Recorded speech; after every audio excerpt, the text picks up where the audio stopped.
नमस्कार. मी सौ शुभदा रामचंद्र कुलकर्णी.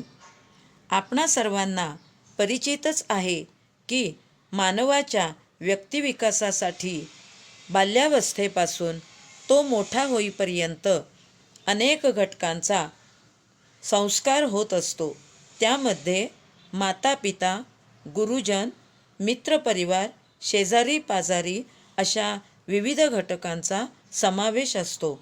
त्यांच्या माध्यमातूनच त्याचे कलागुण विकसित होतात आणि समाजामध्ये त्या कलागुणांचा हळूहळू प्रभाव दिसू लागतो. हा प्रभाव म्हणजेच त्याच्याजवळ असलेल्या व योग्य प्रकारे विकसित झालेल्या त्याच्या क्षमता. परंतु समाजामध्ये वावरताना प्रत्येक व्यक्तीने आपल्याजवळील क्षमतांना पुन्हा एकदा ओळखले पाहिजे. हे ओळखणे म्हणजेच स्वतःचे परीक्षण करणे. याच माध्यमातून स्वतःला विकसित करणाऱ्या क्षमतांचा पायरीपायरीने कसा विचार करावा याचे सुरेख मार्गदर्शन श्रीयुत सीताराम वासुदेव उमरजीकर सरांनी आपल्या व्याख्यानातून केलेले आहे. या व्याख्यानाचे सर्व रेकॉर्डिंग, संकलन व अन्य तांत्रिक बाबी श्रीयुत रामचंद्र कुलकर्णी यांनी सांभाळले आहे. तर मग व्याख्यानाचा विषय आहे स्वशोध. स्वशोध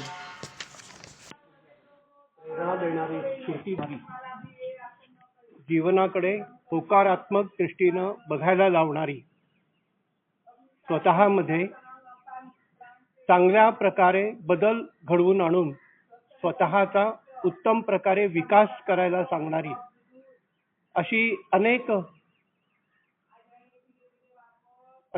तत्व या भगवद्गीतेमध्ये सांगितलेली आहेत. त्यातलं एक तत्व असं सांगितलेलं आहे की उद्धरेत आत्मनात्मानं न आत्मना अवसादयेत. मला हे फार महत्वाचं वाटतं.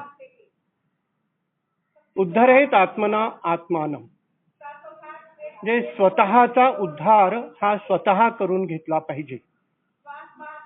स्वतःची प्रगती ही स्वतः करून घेतली पाहिजे. स्वतःचा विकास हा स्वतः करून घेतला पाहिजे. स्वतःचं मोठेपण हे स्वतः प्राप्त करून घेतलं पाहिजे. स्वतःचा स्तर हा स्वतःनं उंचावला पाहिजे. स्वतःचे विचार हे स्वतःच्या चिंतनातून वृद्धिंगत केले पाहिजे. म्हणजेच उद्धरेत आत्मनात्मानं. पुढं लगेच त्यांनी म्हटलेलं आहे की ना आत्मानं अवसादयेत, म्हणजे स्वतःला कधी स्वतःची घसरगुंडी होऊ देऊ नका. कधीही स्वतःची कुठल्याही पद्धतीनं घसरगुंडी होऊ देऊ नका. स्वतःची कधीही अधोगती होऊ देऊ नका. स्वतःचा स्तर सोडून निम्न स्तरावर कधीही जाऊ नका. ना आत्मानं अवसादयेत, स्वतःच्या दृष्टिकोनातून स्वतः कधी खाली पडू नका. ना आत्मानं अवसादयेत. म्हणजे पहा की माणसाच्या ज्या मूळ प्रवृत्ती आहेत त्या प्रवृत्तीचं यथायोग्य दर्शन या श्लोकात घडवलेलं आहे.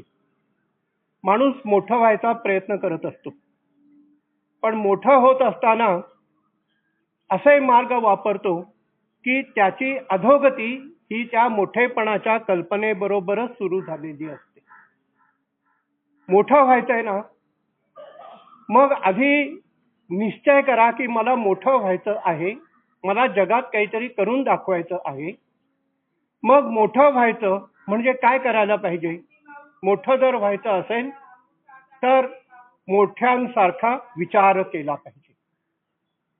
भारतामध्ये थोर लोक, ऋषी मुनी कितीतरी आहेत की ज्यांचं उदाहरण आपण जर ठेवलं तर ते मोठे कशामुळे झाले याचं चिंतन आपल्याला करावं लागेल. मोठ्यांसारखा विचार करा.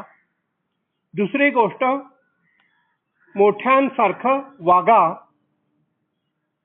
तिसरी गोष्ट, मोठ्यांसारखा विचार करा, वागा, आचरण करा आणि मग मोठे व्हा. मग त्याच्यामध्ये तुमचं खरं मोठेपण सामावलेलं आहे.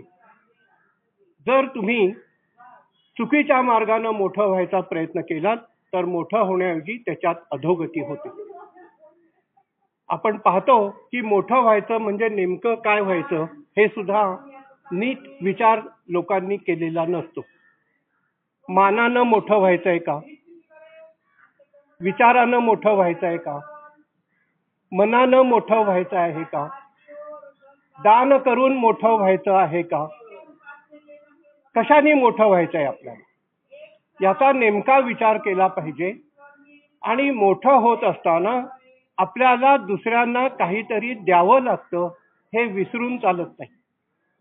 लोकांच्याकडनं सगळं घेऊन आपण कधीही मोठं होऊ शकत नाही. मोठं व्हायचं असेल तर त्याग केला पाहिजे, लोकांना काहीतरी दिलं पाहिजे. मग पुढचा विचार असा होतो की मला जर मोठं व्हायचं असेल तर लोकांना देण्यासाठी माझ्याकडे काय आहे. जे माझ्याकडे आहे तेच मी लोकांना देऊ शकतो, जे माझ्याकडे नाही ते मी देऊ शकत नाही. मला दान करायचं असेल आणि मोठं व्हायचं असेल तर दान करण्यासाठी संपत्ती माझ्याकडे पाहिजे. मला लोकांच्या बद्दल सहानुभूती दाखवून समाजसेवा करून मोठं व्हायचं असेल तर माझ्यामध्ये समाजाबद्दल प्रेम निर्माण झालं पाहिजे. मला ज्ञानदान करून मोठं व्हायचं असेल तर मला स्वतःला ज्ञान मिळवलं पाहिजे. म्हणजे जीवनातलं हे एक सत्य जे आहे ते सत्य नेहमी विचारात ठेवा की लोकांना तुम्हाला जे द्यायचं आहे ते तुमच्यापाशी असलं पाहिजे. आणि मोठं व्हायचं असेल तर आपल्या जीवनामध्ये सातत्यानं हा प्रयत्न राहिला पाहिजे की मी लोकांना जे देतो ते माझ्याकडे असलं पाहिजे, जर नसेल तर ते मला मिळवलं पाहिजे. म्हणजे लोकांना द्यायचं आहे मग ते माझ्याकडे संग्रहित केलं पाहिजे आणि नंतर ते वाटून टाकलं पाहिजे. अशी जर वृत्ती आपण ठेवली तरच ना स्नानम अवसादयेत, मगच आपण आपल्या नजरेतून खाली पडणार नाही. हल्ली काय झालंय, मोठं जर व्हायचं असेल तर लोकांमध्ये फक्त आकांक्षा असते. नुसती आकांक्षा असून चालत नाही, आकांक्षेबरोबर पात्रता असावी लागते.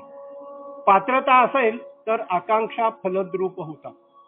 दुसरी गोष्ट, लोकांच्या कल्पना इतक्या प्रचंड असतात की त्या कल्पनेतून ते मोठं व्हायचा प्रयत्न करतात. पण ही कल्पना जोपर्यंत प्रत्यक्षात येत नाही तोपर्यंत त्या कल्पनेचा काहीही उपयोग नाही हे त्यांना कळत नाही. लोक मोठे होण्याची स्वप्न बघतात. स्वप्न ही आपण झोपेत बघतो. ही स्वप्न जर खरी करायची असतील तर जागं झालं पाहिजे. स्वप्न बघणारे लोक कधीच जागं होत नाही.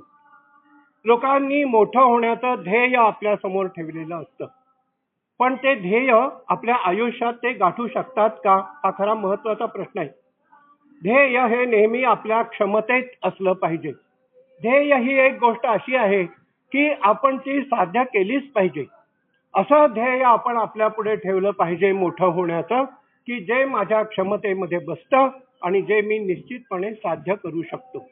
आणि शेवटी मोठं होण्यासाठी प्रत्येकासमोर काही आदर्श पाहिजे. आदर्श कशाला म्हणतात?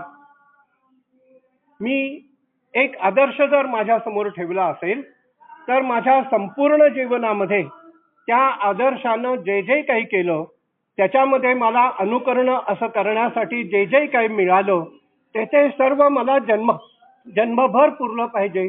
शेवटच्या श्वासापर्यंत माझा जो आदर्श आहे त्याच्याप्रमाणे मी झालं नाही पाहिजे. आदर्शाप्रमाणे मी ज्या दिवशी होईन त्या दिवशी माझ्या जीवनातल्या आदर्शच संपतील. ध्येय आणि आदर्श याच्यामध्ये हा एक फार महत्वाचा फरक आहे. ध्येय हे साध्य करायचं असतं आणि आदर्श असा ठेवायचा असतो की संपूर्ण जीवनामध्ये कितीही आपण प्रयत्न केले तरी आपण आदर्शाच्या जवळ जातो, पण आदर्श मात्र होऊ शकत नाही. म्हणून ध्येय, आदर्श, स्वप्न, कल्पना आणि आकांक्षा या मनात ठेवायला हरकत नाही, पण त्याची पूर्ती होण्यासाठी माझ्याकडे जे हवं ते मला सतत मिळवत गेलं पाहिजे असं मला वाटतं. धन्यवाद.